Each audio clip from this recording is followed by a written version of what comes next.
kilogram of natural rubber costs less than $2. That's the raw material inside your car tires, your shoes, the gloves doctors wear during surgery, the seals in your washing machine, and the elastic in your waistband. Rubber is in nearly everything, and yet you can buy a kilogram of it for less than a cup of coffee. But the reason it's so cheap isn't some miracle of modern efficiency. It's a story that starts with a heist, runs through colonial plantations, and ends with millions of farmers who have almost no power to change the price they're paid. To understand why rubber is so affordable, you first have to understand where it comes from. About 30% of the world's rubber is natural, harvested from a tree called Hevea brasiliensis. The other 70% is synthetic, cooked up in chemical plants from petroleum byproducts. Those two sources have been competing against each other for over a century, and that competition is one of the biggest reasons the price stays low. But let's start with the natural stuff, because the way it's harvested is almost unbelievable for a material this important. A rubber tapper wakes up before dawn, sometimes as early as 2 or 3 a.m., and walks into a dark plantation carrying a small curved knife. They make a thin diagonal cut into the bark of a rubber tree.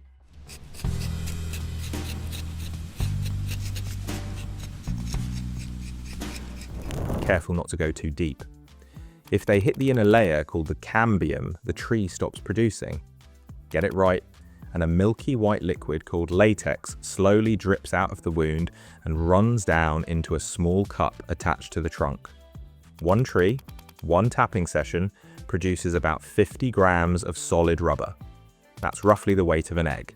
A skilled tapper can work over 400 trees in a single morning, but they have to finish before the heat of the day, because once temperatures rise, the latex thickens and stops flowing.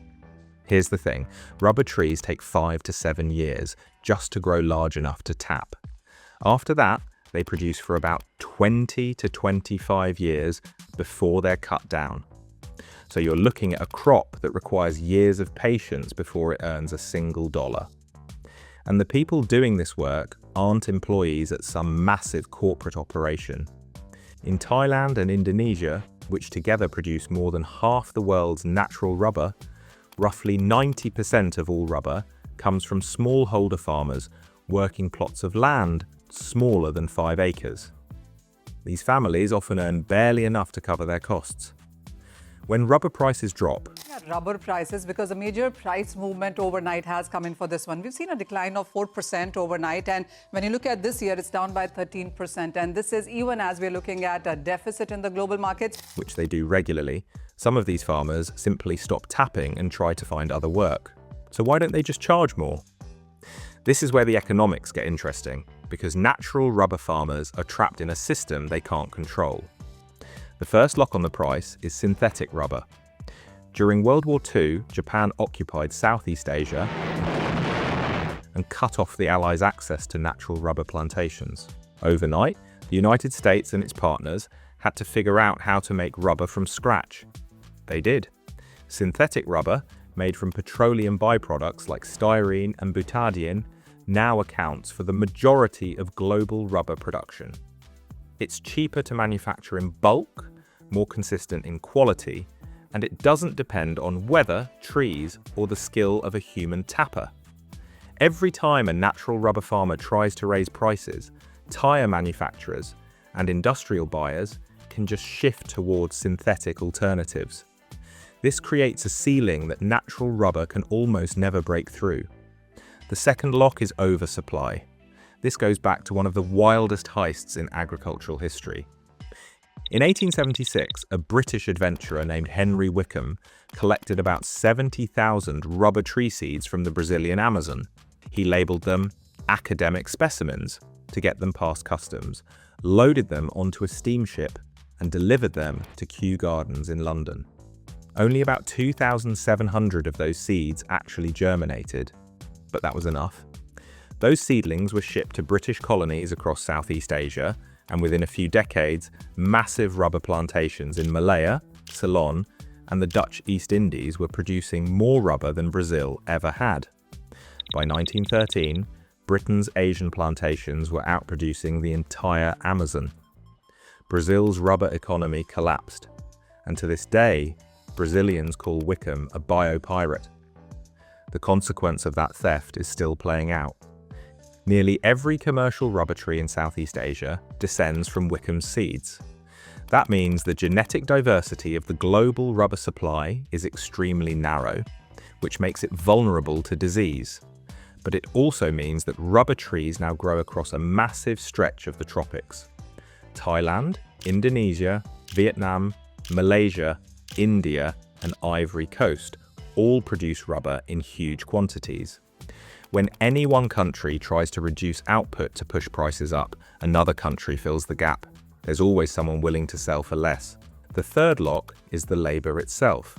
Rubber tapping is physically demanding, low paid, and increasingly hard to find workers for. In Thailand, the median age of rubber tappers has crossed 50.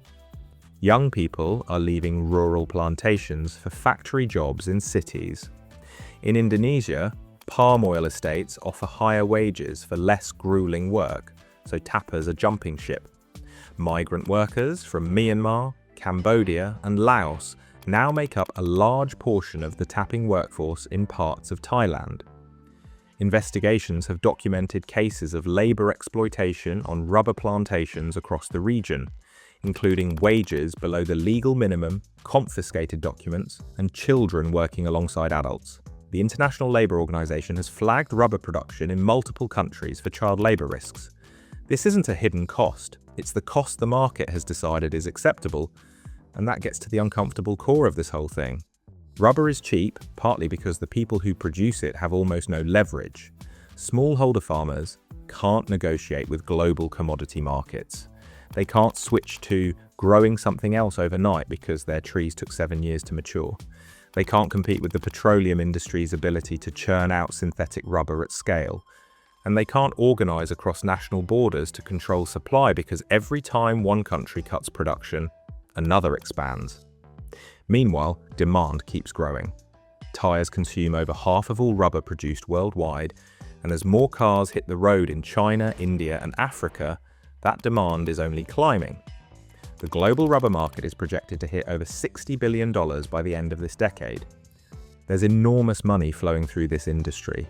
It just doesn't flow back to the people cutting into tree bark at 3 in the morning. There have been attempts to fix this. Thailand has tried government price supports, essentially paying farmers a floor price when the market drops too low. But those programs are expensive and politically fragile. Industry groups like the Global Platform for Sustainable Natural Rubber are pushing for better conditions. And some researchers are looking at alternative rubber sources, like a desert shrub called guayule that can grow in Arizona, which could eventually diversify supply away from Southeast Asia entirely. But for now, the equation hasn't changed. $2 a kilogram. That's what the market says rubber is worth. And behind that number are millions of farmers who wake up before the sun, make careful cuts into the same trees their parents planted, collect a cupful of white liquid, and hope the price doesn't drop again before the next harvest. The next time you look at a tire, a rubber band, or even the sole of your shoe, you're looking at one of the most undervalued materials on the planet.